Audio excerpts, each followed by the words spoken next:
करता है। ये तो हमारी डेफिनेशन है आइगन वैल्यू आइगन वेक्टर की। V is called eigen vector if A V बराबर लैम्डा वी। अगर V नॉन जीरो है तो उसके बदले में हमेशा कोई ना कोई हमारे पास लैम्डा मिलेगा non zero, sorry lambda zero भी होता है। V अगर नॉन जीरो तो हमें एक लैम्डा मिलेगा जो ए वी बराबर लैम्डा वी आएगा। ये हमेशा ही ऐसा एग्जिस्ट करेगा ही करेगा।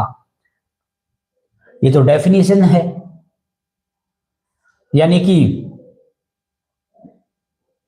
देखो इन्होंने कहा there exist lambda and non zero vector. इन्होंने कहा है लैम्डा और वी एग्जिस्ट करते हैं, यानी वी में क्या ले लूंगा आइगन वेक्टर, और जब जब वी आइगन वेक्टर हुआ करेगा तो ये कंडीशन तो हमेशा सेटिस्फाई होगी। और इन्होंने शब्द यूज किया देयर एग्जिस्ट, तो मैं ऐसा लैम्डा और वी एग्जिस्ट करवा सकता हूं हमेशा ही, यानी कि पहला ऑप्शन सही है।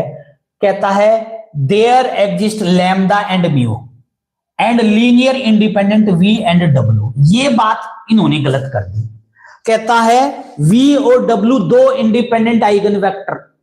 देखो एक तो ठीक है नॉन जीरो मैट्रिक्स पे काम चल रहा है, ठीक है, एक तो ऑलवेज मिलेगा ही क्योंकि, लेकिन दो हमेशा मिले ऐसा तो जरूरी नहीं है बच्चे। क्या हमेशा ही आपको V और W, ये ले लो, यहां पे तो दो है ही नहीं लीनियर इंडिपेंडेंट, या और बहुत सारी ऐसी मैट्रिक्स बनाई जा सकती है जहां पे सिर्फ एक ही लीनियर इंडिपेंडेंट आइगन वेक्टर मिले।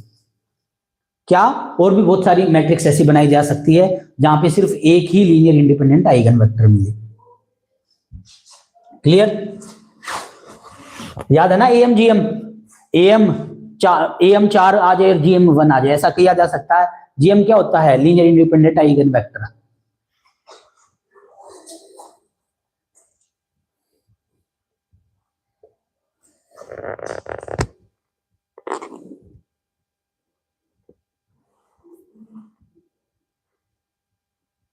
यहां सिर्फ एक ही है तो इसका मतलब हमें सेकंड ऑप्शन कहता है there exist lambda mu and linear independent V और W।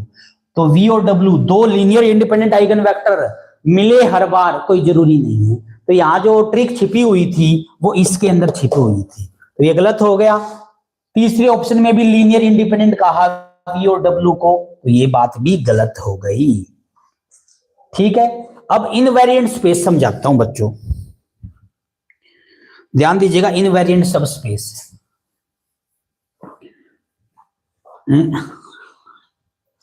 ध्यान दीजिएगा इनवेरिएंट सबस्पेस क्या होता है। अब हमारे पास क्या है बच्चों, ध्यान दीजिएगा, एक सबस्पेस है S।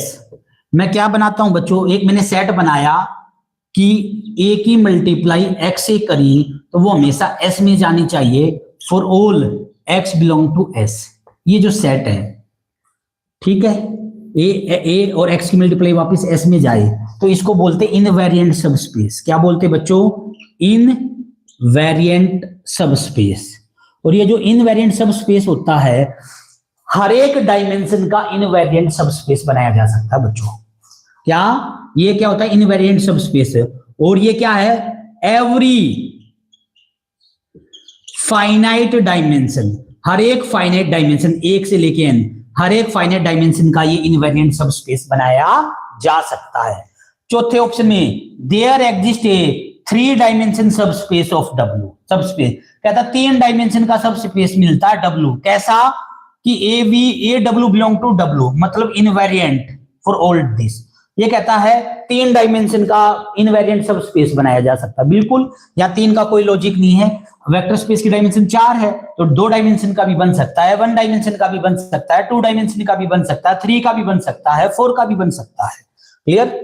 तो चौथा ऑप्शन सही है। तो यहाँ सिर्फ 3 का कोई लॉजिक नहीं है, 3 की बजाय यहाँ 2 डायमेंशन करता, 4 डायमेंशन करता, 1 डायमेंशन करता, ये सारे ही ऑप्शन सही हो जाते हैं। तो क्या कहेंगे बच्चों? सिर्फ और सिर्फ पहला और चौथा ऑप्शन बच्चों इसका सही है। क्या कह देंगे? सिर्फ पहला और चौथा ऑप्शन इसका सही है, बाकी गलत है।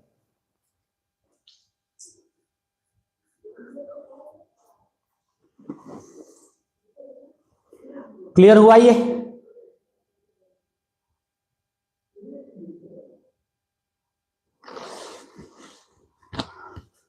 ये हो गया बच्चों क्वेश्चन नंबर 95। क्या ये हमारा है